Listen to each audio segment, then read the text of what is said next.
In the last video, we wrote the sum function, which provides a recursive solution for adding all the numbers in a list, but there's a pretty significant problem with this solution. To understand the problem, we need to think about how memory is managed in programs we write, and in particular, we need to consider how memory is used when we make function calls. Every time a function is called, a bit of memory is needed to store the parameters, local variables, and some other function-related things.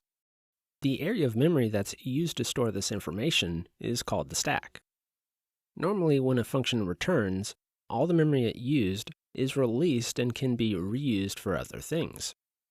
Now, things can become problematic when you think about the stack and recursive solutions. For example, consider the sum function we wrote in the last video. In particular, I want you to think about how the stack gets used when our doSum function gets called. On the first call to the doSum function, some memory from the stack is allocated. Now, if the doSum function just returned a value, the stack memory used for this function call would be immediately released. But in this case, we're not just returning a value, we're returning the result of an expression. In other words, we're returning the result of adding the head value plus whatever number gets returned by the next call to the doSum function.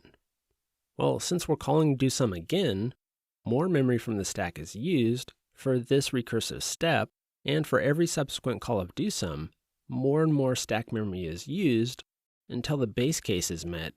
Then all the accumulated stack memory gets released. Now in our example, we were only adding 5 numbers, so in this small example, a growing usage of stack memory isn't a big deal, but what if our list had 10,000 numbers or 1,000,000 numbers? Should we be concerned in those situations?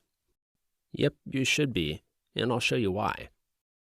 In the recursive case doSum function, I'm going to log the current stack size to give you a sense of how big it grows over time.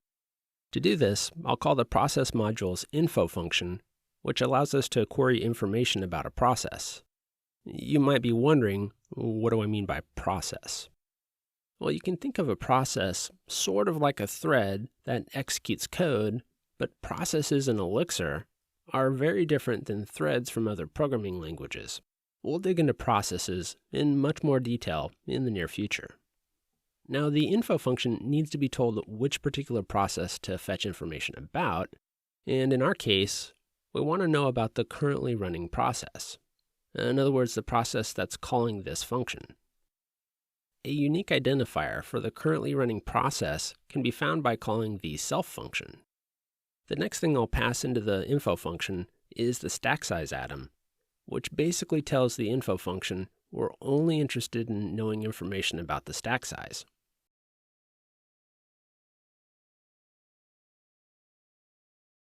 Let's run the script again. And as you can see, the stack size keeps growing and growing, but of course, this isn't a huge deal because we're only calculating the sum of 5 numbers. Well, let's try running sum with a much bigger number. To do this, I'm going to comment out these lines, then I'll open IEX with our script file. Now, there's an excellent tool for monitoring what happens with the Beam virtual machine, which is called the observer. The way you start the observer is by keying :observer.start. This is a weird syntax that you haven't seen a whole lot of, so let's review what's going on here. Well, the tool we're about to run, the observer, is actually an Erlang tool, and the way you start it is by calling the start function on an Erlang module named observer. After I press enter, a GUI program opens up, which will allow us to look at all sorts of information about the Beam virtual machine, and we can even interact with it to some extent. I'll click on the Load Chart tab, and we'll keep an eye on memory usage, which is in the lower left corner. Now, back in the terminal, I'm going to make a really big list of integers, which I'll bind to the variable list. The way I'm going to generate this list is by using the range data type, which we haven't talked about yet. The way you create a range type is by keying a starting integer value, followed by 2 dots, and an ending integer value. So I'll create a range from 1 to 1,000,000. But here's the thing, our sum function won't work with ranges, It only works with lists. So let's transform this range into a list, which can be done by piping the range into a function from the enum module named into. The into function needs to be passed a value that we want the range put into, which in our case will be an empty list. Now, if we peek at the observer, you can see a significant jump in memory just to store the massive list. Now let's call our util module's sum function passing in the list.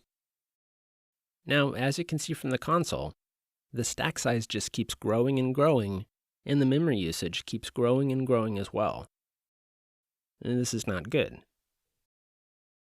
So what can we do about this? Well, look at the doSum function for a moment, and let's think about what's stored in the stack for each invocation of this function. Well, some memory is needed for the head and tail variables, and that's really the only interesting information from our perspective. What if we just said, screw it, I don't like deep memory stacks. They're expensive and dangerous, so we're going to change the rules in how the virtual machine deals with recursive function calls. So instead of each recursive function call getting its own memory from the stack, we instead say each recursive function call can steal the stack memory from the previous function call. Does that sound good to you? By doing this, we wouldn't have a memory stack that could grow and grow and grow and potentially exhaust memory, but the downside is the value of head, right here, would get lost because the memory that was holding the value in the head variable would be overwritten by this function call. Okay, that's not good, but is there a way to get around this? What if we move the head variable from outside the doSum function to inside the function, like this? Then we wouldn't need to hold on to head in the stack because it would just get passed into the next function call and get stored in its stack. Of course, this means we'd need to add a second parameter to the doSum function, which I'll call total. Oh, and I guess we should add the total that's passed into this function to the current value of head, which would give us a new running total.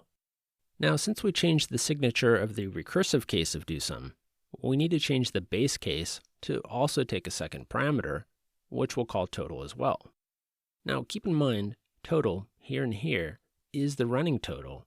So instead of returning 0 in the base case, we should just return the provided total. One more thing. In the sum function, right here, we need to pass in a second parameter for the initial total value, which at this point is 0. Okay, here's the thing. I started this conversation as if it was a hypothetical thought exercise, but the changes we just made will actually avoid the growing stack size and the huge memory usage we saw a few moments ago. I'll show you by running our refactored doSum function. So I'll fire up IEX with our script file, then I'll reopen the observer, then I'll create our list, and I'll call our util module's sum function passing in the list. Now check out our stack size. It's not changing. It's the same size every single time. And check out our memory usage. It's hardly changing at all because the stack size isn't growing. What you just saw in our latest version of the doSum function is a feature of Elixir called automatic tail call optimization. The way automatic tail call optimization works is if the tail of the function, in other words, the last line right here, is just another function call and nothing else, then the compiler recognizes that it can optimize the execution of our code by not using another stack frame, and instead it can overwrite the previous function call's stack frame. So as long as a function's last line looks like this, in other words, it's only calling another function, we'll get tail call optimization automatically. However, if you do anything else on that last line, like this, our previous version of this function, then the compiler won't be able to make this optimization. So the moral of the story is, always strive to write your code like this so you get automatic tail call optimization. Now, recursion works well, but often, in fact most of the time, you don't need to use recursion, and instead you can use functions from the Elixir standard library to solve your problems, and that's what we'll start to look at in the next video.